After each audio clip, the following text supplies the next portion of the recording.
বিএনপির vice chairman ও ফেনী ৩ আসনে ধানের শীর্ষের প্রার্থী আব্দুল আউয়াল মিন্টু বলেছেন, এই মুহূর্তে দেশের স্বাধীনতা ও সার্বভৌমত্ব একমাত্র তারেক রহমানের হাতেই নিরাপদ।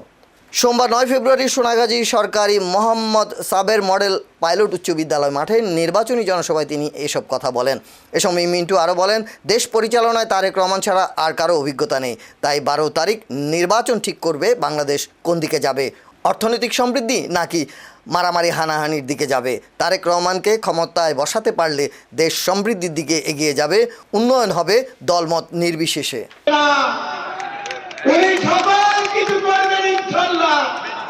আপনাদের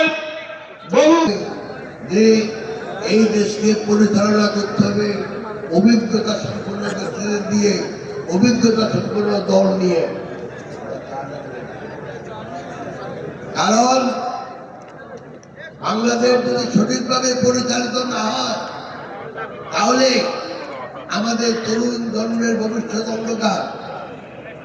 অতএব আপনাদের কাছে আমার বিনীত অনুরোধ থাকবে, আগামী 12ই ফেব্রুয়ারি আপনারা দয়া করে ধানের শীষ মার্কায় যদি একটা ভোট দেন, তাহলে আমি মনে করি বাংলাদেশ সঠিক পথে যাবে এবং সঠিক নেতৃত্ব দ্বারা পরিচালিত হবে। আপনারা দেখেছেন আমাদের দলের সম্মানিত চেয়ারম্যান জনাব তারেক রহমান সাহেব গত 1 মাস ধরে বিভিন্ন জায়গায় অনেক কথা বলেছেন।